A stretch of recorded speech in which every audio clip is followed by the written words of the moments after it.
खालिद खोखर साहब, नून लीग की जब हुकूमत आई थी और जब जब वो नून लीग की हुकूमत आती है तो किसान दोस्त तस्वुर किया जाता है नून लीग की हुकूमत को, और जब भी खिताब भी सुनने को मिलता है, जब भी कोई गुफ्तगू करता है, जैसे प्राइम मिनिस्टर साहब गुफ्तगू कर रहे थे अभी 2 हफ्ते पहले, तो इजलास में उन्होंने क्या कहा था कि किसान हुकूमत की अव्वलीन तरजीह है।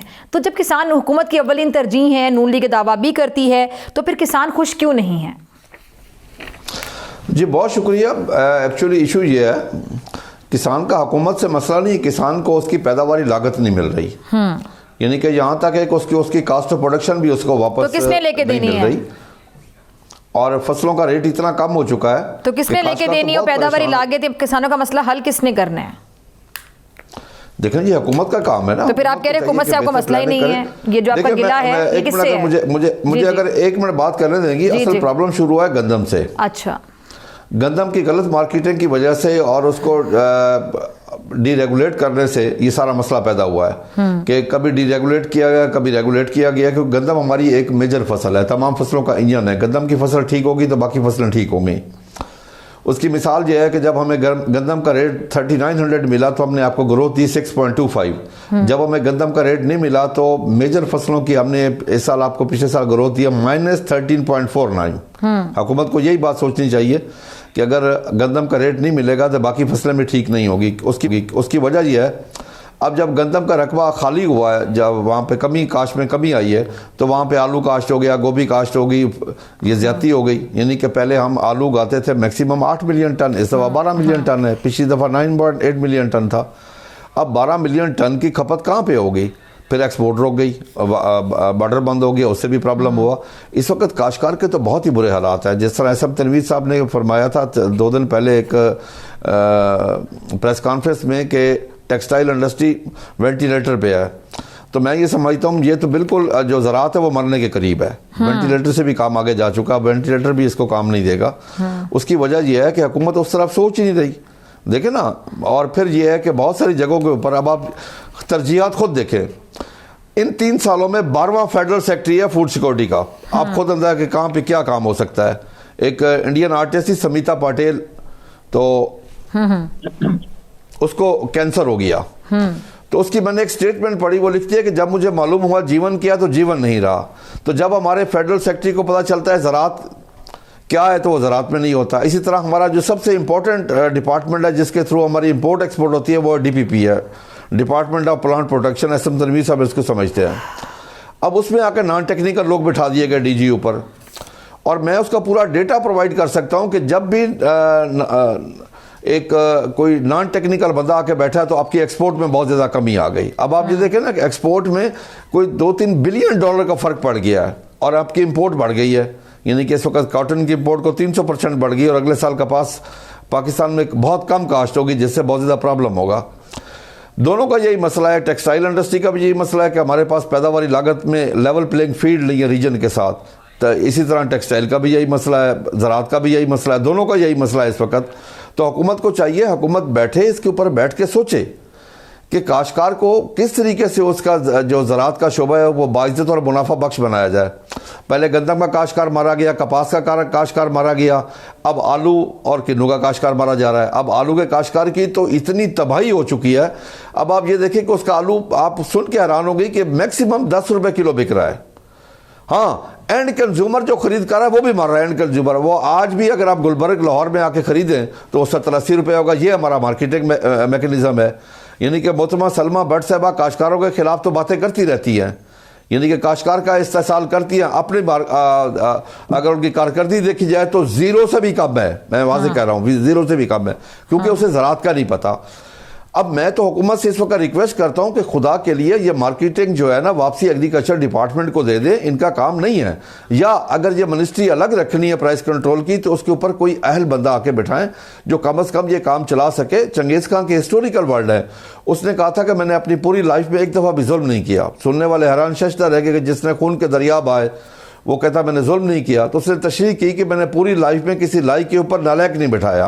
अब जिन लोगों को ज़राअत का पता ही ना हो, जिनके ख़ानदान में कभी ज़राअत ना हुई हो, उनकी मार्केटिंग का पता ना हो, कास्ट ऑफ प्रोडक्शन का पता ना हो, उसकी रिसर्च के बारे में ना पता हो, ये ना पता हो कि कितनी फसल हो रही है कितनी नहीं हो रही है। अगर वो हमारी मार्केटिंग संभालेंगे, मंडियों में पहुंच के वो रेट को कंट्रोल करेंगे, तो उस वक्त वहां पे ज़राअत नहीं हो सकती। ठीक है, अब आपके सामने जब गंदम को डीरेगुलेट किया गया, ठीक है, तो हमने कहा ठीक है जी, आपने डीरेगुलेट खोकर साहब, मैं आपके तो दोबारा आती हूं। ठीक है, मैं आपके तो दोबारा बाकी मेहमानों को सामने इसको ठीक है। खोकर साहब, हम तनकीद तो करते हैं, गिले शिकवे भी सामने रखते हैं, हमारे जो मसाइल है, रिजर्वेशंस हैं, उनका इजहार भी किया जाता है, लेकिन सोल्यूशन पे कोई बात नहीं करता। इसका हल कैसे निकाला जा सकता है, अजाला कैसे मुमकिन हो सकता है किसी भी चीज़ का। तो अब आपके मुताबिक सोल्यूशन क्या है, सूरत हाल का क्या समझ आती है, कैसे ये चीज़ें बेहतर हो सकती हैं? जी बहुत शुक्रिया। हमें दुनिया को देखना चाहिए, दुनिया अपनी ज़राअत को कैसे आगे लेके गई है। अभी डॉक्टर साहब फरमा रहे थे कि हुकूमत को इसमें नहीं होना चाहिए। मैं खुद कहता हूँ हुकूमत को मार्केटिंग में नहीं होना चाहिए, और हुकूमत यही हमारे साथ ज्यादती करती है कि जब डीरेगुलेट करने के बाद जब हम अपनी फसल बेच बैठते हैं औने पौने दामों, उसके बाद हुकूमत उसको रेगुलेट करने आ जाती है। ये हुकूमत ने आटे का रेट तय करना, रोटी का रेट तय करना, बैनुल सूबाई पाबंदी लगाना, बैनुल अज़लाई पाबंदी लगाना, ये टोटल गैर कानूनी काम जो हुक्मरान ने किया, जिससे काश्तकार मर गया बिल्कुल ही। मैं से हम क्या एक चीज़ देखें कि पूरी दुनिया में एग्रीकल्चर सब्सिडाइज सब्जेक्ट नहीं है। क्या हुकूमत उस पर सब्सिडी देती काश्तकार को? क्या हमारा दुश्मन मुल्क है, हमारा हमसाया मुल्क है, इसी रीजन की मैं बात कर रहा हूँ, इंडियन काश्तकार को अगर यूरिया मिलती है पाकिस्तानी रुपीज़ में 884 रुपए की, और हमें मिलती है 4300 की। इंडियन काश्तकार को पाकिस्तानी रुपीज़ में डीएपी मिलती है 4000 की, और हमें मिलती है 15,000 रुपए की। इंडियन काश्तकार को बिजली का यूनिट मिलता है फ्री, 8-10 घंटे डेली मुफ्त से बिजली मिलती है ज़राअत के लिए। हमारा 40 से 50 रुपए यूनिट है। वहाँ पेस्टिसाइड पे सब्सिडाइज है, डीजल सब्सिडाइज है। पाकिस्तान में तो किसी किस्म की उसके ऊपर कोई सब्सिडी नहीं है। पाकिस्तान में हमारे पास तो कॉस्ट ऑफ प्रोडक्शन में रीजन के साथ लेवल प्लेइंग फील्ड नहीं, हम दुनिया का मुकाबला नहीं कर सकते। फिर यह है कि हमारा को मार्केटिंग, फ्यूचर मार्केटिंग नहीं यहाँ पे। क्या इंडियन काश्तकार को अभी जो बता रहे थे, इंडियन काश्तकार को जो अभी हमने गंदम सो की है 25 में और 26 में उसको हार्वेस्ट करेंगे, इंडियन काश्तकार को इंडियन हुकूमत ने अगस्त 2024 में रेट उसका स्पोर्ट प्राइस अनाउंस कर दी थी। काश्तकार को पता हो कि वो 1.5 साल बाद ये चीज़ काश्त करेगा, उसको ये रेट मिलेगा। पाकिस्तान में ऐसा नहीं है। इन्होंने चीनी की बात की, तो बिल्कुल हम डीरेगुलेट के हक में, उसको डीरेगुलेट करें, हमें कोई एतराज़ नहीं है, लेकिन उसके बाद फिर उसको रेगुलेट कर दिया जाता है। हुकूमत की जब बारी आती है, हुकूमत उस पर रेट कंट्रोल करने शुरू कर देती है। तो ये बातें ये है कि ये सब बैठ के बातें तय करने वाली हैं। हाँ, पाकिस्तान में एक चीज़ जो ज्यादती हो रही है कि ज़राअत के ऊपर, गंदम के ऊपर, चीनी के ऊपर यहाँ पे सियासत होती है। दुनिया के किसी मुल्क में फूड के ऊपर पॉलिटिक्स नहीं होती। दुनिया में तमाम ममालिक में अपोजिशन हुकूमत मिल बैठ के ज़राअत की पॉलिसी बनाते हैं, क्योंकि इस वक्त पूरी दुनिया में नंबर 1 पे फूड सिक्योरिटी है, बॉर्डर सिक्योरिटी नंबर 2 पे है। हम बचपन से सुनते आ रहे हैं, जिदे घर दाने उदे कमले भी सियाने। अब दुनिया को ले, मैं डॉक्टर साहब के मुताबिक बात करूंगा कि रिसर्च का बजट क्या रखती है। एक मिनट साहब, दुनिया रिसर्च का, एग्रीकल्चर की रिसर्च का बजट क्या रखती है? हमारा एग्रीकल्चर की रिसर्च का बजट है एग्रीकल्चर की जीडीपी का 0.18। अगर आप ब्राजील को ले लें तो उसका 1.75 है, इसीलिए चंद सालों में वो आगे चला गया। हमें तो सीड का मसला है, मार्केटिंग का मसला है हमें, यानी हमारे लिए दो सबसे बड़े इशू है। आज मैं आपके प्लेटफॉर्म से हुकूमत से रिक्वेस्ट करता हूं कि वो बाकायदा एक प्राइस कमीशन बनाए हुकूमत, जिस तरह बाकी तमाम ममालिक में है प्राइस कमीशन, कि काश्त करने से 1-2 साल पहले उसकी कॉस्ट ऑफ प्रोडक्शन को देख के 25% प्रॉफिट के साथ काश्तकार का रेट बनाया जाए। मैं खोकर साहब आपकी बात को इंटरप्ट कर रही हूँ। जैसे आप बड़ी एक अहम बात कर रहे हैं कि पॉलिटिक्स इस इशू पे नहीं होनी चाहिए, सबको एक पेज पर होना चाहिए। मैं आपकी बात से बड़ा अग्री भी कर रही हूँ, लेकिन ये बात जो पॉलिसीज बना रहे होते हैं, जो बैठे होते हैं वहाँ पे, उनको चीज़ समझ नहीं आ रही होती। यानी आप टीवी पे बैठ के बात बता रहे हैं, इतनी अच्छी तजावीज़ भी दे रहे हैं, तो जिनका काम है ये तो नहीं हो सकता उनको समझ नहीं आ रहा। देखिए ना, उन्हें चाहिए कि उस मिनिस्ट्री के ऊपर ऐसे अहल बंदे को बैठाएं जिसको उसके बारे में पता हो। ठीक है, वो ज़राअत को समझते हों, मार्केटिंग को समझते हों, उन्हें तमाम उस ज़राअत की अहमियत का अंदाज़ा हो।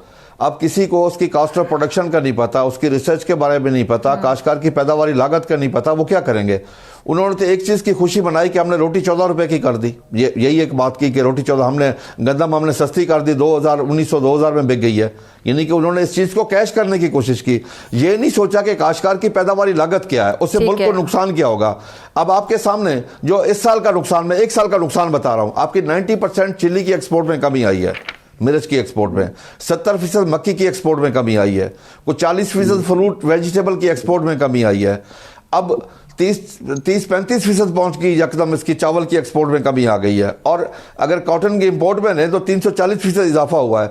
एसएम तनवीर साहब बैठे हैं, जब हमारे मिनिस्टर रहे हमने मिल के काम किया है।